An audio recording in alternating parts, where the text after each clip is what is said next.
Good morning to all my children. I am Subhash Sharma, English teacher. I am going to teach class here English grammar lesson 3rd pronoun. मेरे प्यारे बच्चों, मैं आज lesson 3rd pronoun पढ़ाने चल रहा हूँ। जनरली आप सभी बच्चे जानते हैं कि प्रोनाउन होता क्या है। तो प्रोनाउन एक वर्ड होता जो नाउन के प्लेस पर इस्तेमाल किया जाता। ये छोटे बच्चों को छोटे क्लास में पढ़ाया जाता कि प्रोनाउन एक वर्ड है और वो नाउन के प्लेस पर इस्तेमाल किया जाता है। आप बड़े हैं तो इस प्रोनाउन के बहुत सारे पार्ट हो जाते, उसके अलग अलग अपना यूज हो जाता। इस पर्टिकुलर यूज को आप समझने का प्रयास करें। मेरे प्यारे बच्चों, ये जो बेस बताया जा रहा है ये आगे चल के यही पढ़ाई जाती है। फर्क इतना है कि इसका जो यूज होता है वो डिफरेंट वे में किया जाता है।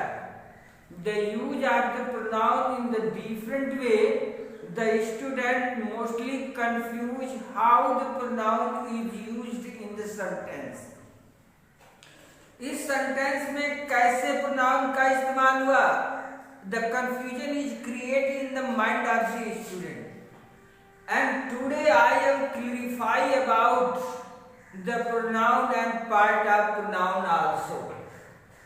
My dear children, Book's definition, according to Book's definition, pronoun is a word that used at place of noun.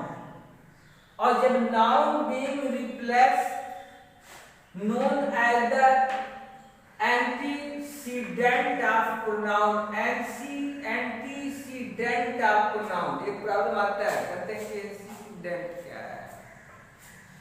तो ये लिखा है, साफ लिखा है कि noun being replaced, नाउन का भाव बदल जाए, रिप्लेस कर दिया जाए, तो वो नाउन का भी भाव जो पोजीशन, जैसे यहां मैंने लिखा है, देखो ये लिखा है प्रोनाउन को आई लिखा है और कहीं भी होता है आई का इस्तेमाल होता है, आई के साथ मी आ जाता है या माई आ जाता है या माइन आ जाता, तो इस कंडीशन में जो होता है ये एंटीसीडेंट हो जाता है। एंटीसीडेंट आप क्या हो जाता, प्रोनाउन हो जाता, बाकी कुछ नहीं होता। वर्ड थोड़ी सी हार्ड है। इस तरह से प्रोनाउन के बहुत सारे पार्ट होते हैं। जनरली हमने 7 लिखा है। पर्सनल प्रोनाउन लिखा है और इसका डेफिनेशन है पर्सनल प्रोनाउन।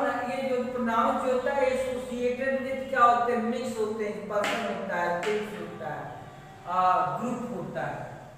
पर्सन प्रोनाउन के 3 पार्ट ले आते हैं, first person, second person, third person. सभी बच्चे जानते हैं। थोड़ी सी बात आती है ये आई की। आई को जनरली कहा जाए तो ये आई जो होता है मोस्टली सिंगुलर नंबर में इस्तेमाल किया जाता है, ये सिंगुलर है।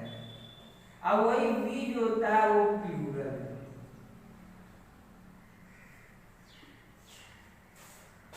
तो आई का ऑब्जेक्ट जो होता है ऑब्जेक्ट के प्लेस पे आएगा तो मी हो जाएगा। आई का जब पॉजेसिव रिलेशन बताएगा तो सिंगुलर में माई हो जाता है, फिर माई हो जाता है। ये चीजें बार बार बताई जा चुकी है, बार बार इस फिगर को बताया गया। वी का हर्ष हुआ, आवर हुआ, यू योर योर्स हो गया। थर्ड पर्सन में ही हो गया, हिम हो गया, हिज हो गया, इसका प्लूरल नहीं होता।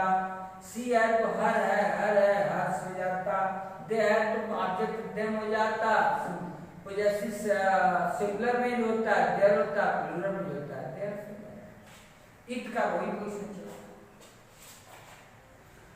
इसके साथ रिफ्लेक्सिव प्रोनाउन जो होता है, एक बात देखिए कि ये रिफ्लेक्सिव प्रोनाउन होता है। They are known as a reflexive pronoun कब, इफ द एक्शन, देखो यार मात्र इतना है, ये रियलिटी बुक वाले ना लिखते, लेकिन बट इतना है कि एक्शन डन बाय तो जिसके द्वारा एक्शन किया जाता है वही रिफ्लेक्सिव होता है। जैसे मैं आप बच्चों को बता दूं, डन बाय, मैंने लिखा है डन बाय सब्जेक्ट हिमसेल्फ है। तो यहाँ चूंकि दे है तो दे के जगह पर ही ना लिख करके यहाँ लिखना क्या चाहिए था, देम, क्या लिखना चाहिए, देम, अब तब हो जाएगा प्लूरल में सेल्फ, प्लूरल में भी एस हो जाएगा, सिंगुलर में एस लगेगा, इसकी पोजीशन सिंगुलर में एस ई एल एफ लगाते, आप प्लूरल में क्या लगाते, डी ये सिंगुलर को, ये क्या प्लूरल, ये किसको रिप्रेजेंट करता, सिंगुलर, और ये रिप्रेजेंट करता।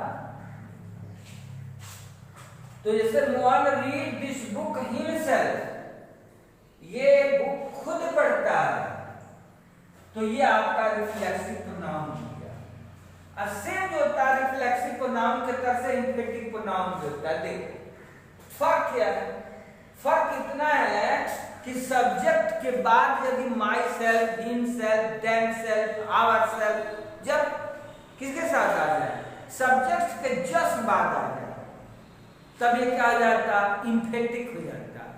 यही लास्ट में आता ऑब्जेक्ट के बाद, तो वो क्या हो जाता, रिफ्लेक्सिव हो जाता। दोनों में अंतर है, लड़के कंफ्यूज हो जाते। जैसे मैंने लिखा कि आई माई सेल्फ, क्या देखो यहाँ माई सेल्फ,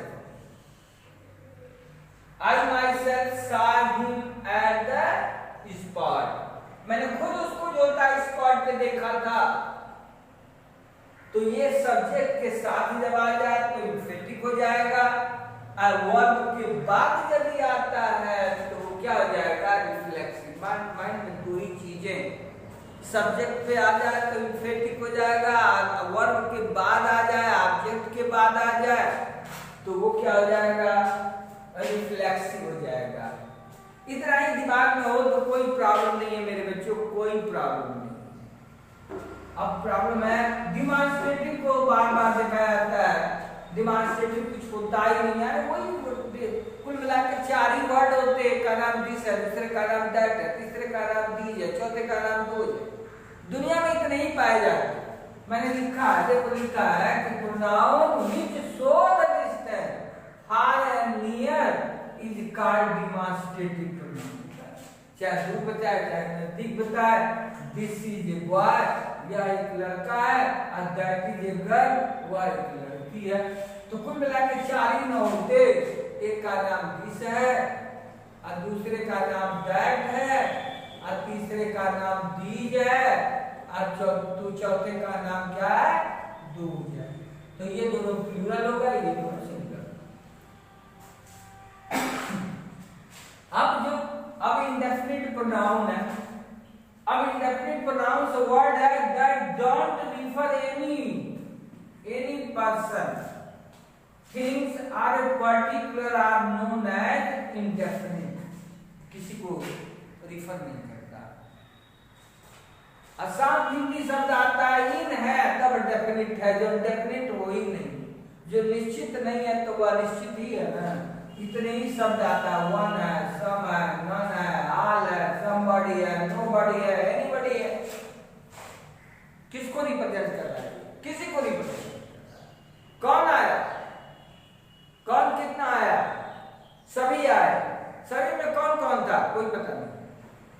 ऐसा डिस्ट्रीब्यूटिव की बात करूं, प्रोनाउन है विच सेपरेट करता है नाउन या प्रोनाउन को, ये सेपरेट करता है।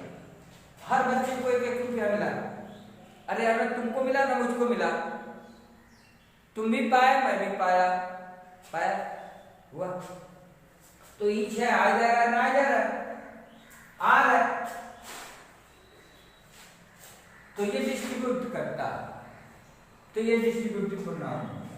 एक बात मैं बता दूं, यहाँ एक आता है रिलेटिव प्रोनाउन, ये सारे के सारे इंट्रोगेटिव वर्ड हैं, लेकिन ये सारे के सारे प्रोनाउन का काम करते हैं, तो ये रिलेटिव प्रोनाउन हो गए। कैसे हो गए, अब इनका अपना एक फंडा है इस्तेमाल करने का। हु जैसे कि आप पढ़े होंगे, हु जब कंजंक्शन के रूप में काम करता है ना, तो ये लिविंग के साथ आता है, किसके आता है, लिविंग के आइए आता है नॉन लिविंग, ये वो पढ़ाते हैं। मैं पढ़ाऊंगा सिंथेसिस, ये पढ़ाऊंगा तो बताऊंगा। सिंथेसिस में इसको बताऊंगा कि ये लिविंग थिंग्स के लिए इस्तेमाल किया जाता है, ये नॉन लिविंग। इसमें कंसेप्शन है, एक्सेप्शनल एक बात आती है कि एनिमल यहाँ आ जाए, एनिमल और बर्ड के लिए कभी भी बीच का ही प्रयोग करते हैं। अब ये बात आती है हु के साथ, हुम आता, रिलेशन को बताता, बीच के साथ हु जाता, रिलेशन बताता। जैसा कहा जाता है मैन हु इज ऑनेस्ट, एक आदमी जो ईमानदार है, इज रिस्पेक्टेड, बड़ा आदर पाता है। ये सभी के सभी संबंध रिलेटिव रिलेशन बताते हैं, इसलिए इसको रिलेटिव प्रोनाउन कहा है।